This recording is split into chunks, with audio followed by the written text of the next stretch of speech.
मैं नीरज और आप सभी दोस्तों का मोस्ट वेलकम इस चैनल में जिसका नाम है टेल मैथमेटिक्स। आज का जो हमारा लेक्चर है वो जनरल एंट्री का सेकंड लेक्चर है, जिसमें हम सीखेंगे कि अपने एडवांस जो रूल्स मैंने बताया था उस एडवांस रूल्स के बारे में जानेंगे। बेसिकली हमने पहले बेसिक जो जनरल एंट्री बनाने के लिए रूल्स यूज़ किए जाते हैं उनको बताया था, और आज हम एक अलग रूल लेके आए हैं, शायद आपको पता हो या ना पता हो, तो उसके बारे में हम जिक्र करेंगे। तो चलिए करते हैं शुरुआत।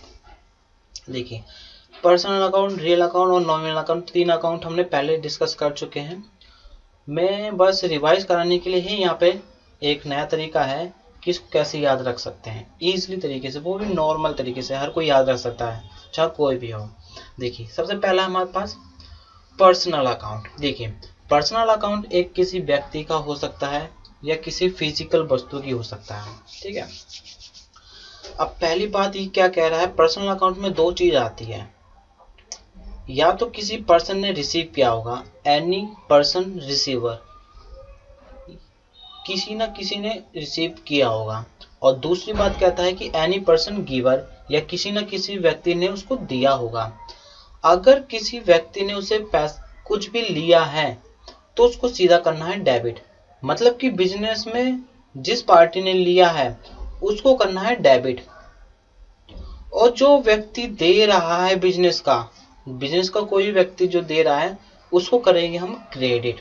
ये याद रखने का बहुत अच्छा तरीका है, मैं भी इसी तरीके से चलता हूँ। और दूसरा है रियल अकाउंट। अब देखिए, रियल अकाउंट में भी दो चीजें, एनीथिंग कम्स इन और एनीथिंग गोज आउट। देखिए, बिजनेस में एनीथिंग कम्स इन, बिजनेस में कुछ भी आता है, फिजिकल चीज कुछ भी आती है, इसको हम छू सकते हैं, उसको सीधा करना है डेबिट, कुछ नहीं देखना, सीधा डेबिट करना है अगर बिजनेस में आता है तो। एनीथिंग गोज आउट, और अगर बिजनेस से कुछ जाता है तो उसको सीधा करना है क्रेडिट। ये याद रखने का बहुत अच्छा तरीका है, बहुत अच्छा तरीका है। और नॉमिनल अकाउंट में तो सिर्फ क्या आते हैं हमारे पास, ऑल एक्सपेंसेस और लॉसेस को क्या करना है, डेबिट करिए, और जितने भी ऑल इनकम्स हैं और प्रॉफिट गेन्स है, मतलब प्रॉफिट है, जितना भी आपका बिजनेस का प्रॉफिट है और इनकम होती है उसको सीधा करना है क्रेडिट। ये तो हम पिछले लेक्चर में डिस्कस कर चुके हैं अपने जो उसके थ्योरी के लेक्चर में। अगर आपने थ्योरी का लेक्चर नहीं देखा है तो कृपया पहले उसको देखें, ठीक है।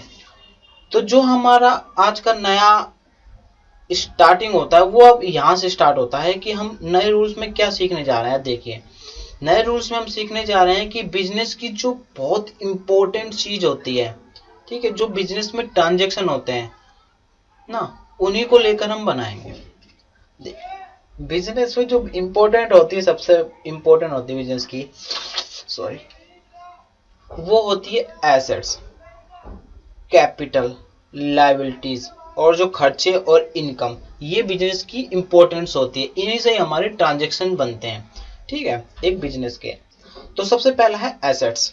एसेट्स मैंने बताई थी संपत्ति, जिसपे हमारा कोई अधिकार हो, जिसपे हमारा अधिकार हो और किसी की मॉनेटरी वैल्यू हो इसकी ना।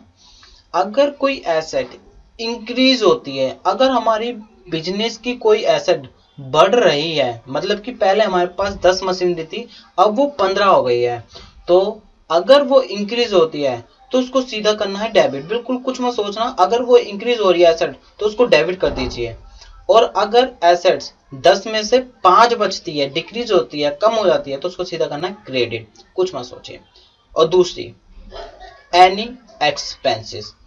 एनी एक्सपेंस मतलब कि कोई जो खर्चे होते हैं वो जो हमें बेनिफिट दिलाते हैं। अब देखिए, अगर हमारे खर्चे बढ़ते हैं, मतलब कि आज हमारी स्टेशनरी पे 5 रुपए खर्च हुआ, अगले दिन यही जो स्टेशनरी पे अगले महीने ये हमारे से हो गया 10 रुपया, 15 रुपया हो गया, मतलब कि इस महीने हमारा 10 रुपया खर्च था और अगले महीने आते आते उसको 20 रुपया खर्च हो गया, तो इसका मतलब एक्सपेंस हमारे बढ़ गए कि पिछले महीने हमारे 10 थे अब 20 हो गए। तो अगर कोई भी खर्चे बढ़ते हैं, इंक्रीज होते हैं, तो उसको सीधा करना है डेबिट। और अगर कोई खर्चे कम होते हैं, इंक्रीज होते हैं, पहले हमारे 10 हो रहे थे तो अब और कम होने लग गए, 5 रुपए होने लग गए, तो उसको करना है सीधा डिक्रीज, मतलब क्रेडिट करना। आपको कुछ मत सोचना, सीधा क्रेडिट कर देना। और नेक्स्ट है हमारा लायबिलिटीज। लायबिलिटीज मैंने बताया था जिसकी हमें रीपेमेंट करनी होती है, ठीक है। रिस्पॉन्सिबिलिटी होती है जिसकी पेमेंट करनी हो उसकी। तो इसमें क्या होता है, देखिए लायबिलिटी में उल्टा होता है, ठीक है। एसेट में क्या होता था और एक्सपेंस में जब इंक्रीज होती थी कुछ भी चीज वहां पे डेबिट करते थे।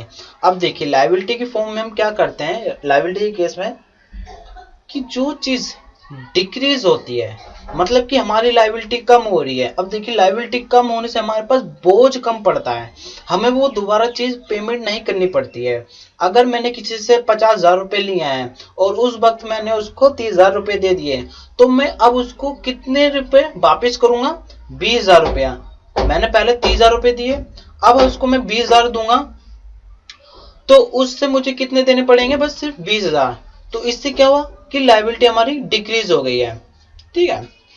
तो अगर लायबिलिटी डिक्रीज होती है किसी भी कारण, जब हम जर्नल एंट्री बनाएंगे तो समझ में आ जाएगा कौन सी लायबिलिटी है कौन सी एसेट, सब पता चलेगा। अगर लायबिलिटी डिक्रीज होती है तो उसको करना है डेबिट, ठीक है। और अगर इंक्रीज होती है तो उसको करना है क्रेडिट। जैसे बैंक लोन लिया हुआ है, बैंक लोन लिया हुआ है, अगर उसका इंटरेस्ट बढ़ रहा है तो इसका मतलब आपकी लायबिलिटी बन रही है, आपको उसके अगेंस्ट पेमेंट करनी है, तो उसको करना है क्रेडिट, क्योंकि वो इंक्रीज हो रही है, वो क्रेडिट है, okay. And last one is any incomes and revenue. मैं थोड़ी में बता चुका हूँ इनकम्स क्या होती है, रेवेन्यूज क्या होते हैं। तो जो इनकम्स होती है किसी की बेचने पे हमें जो पैसा मिलता है उसको रेवेन्यू कहते हैं। जो पैसा अगर हमें मिलता है, जो पैसा मिलता है मतलब कि पहले हमें ज्यादा मिलना था और अब कम मिलने लग गया है, मतलब कि डिक्रीज हो गया, तो उसको सीधा करना है डेबिट। ये बिल्कुल लायबिलिटी की तरह है। लायबिलिटी और इनकम्स रेवेन्यू सेम है और एसेट्स और एक्सपेंसेस सेम है, ठीक है।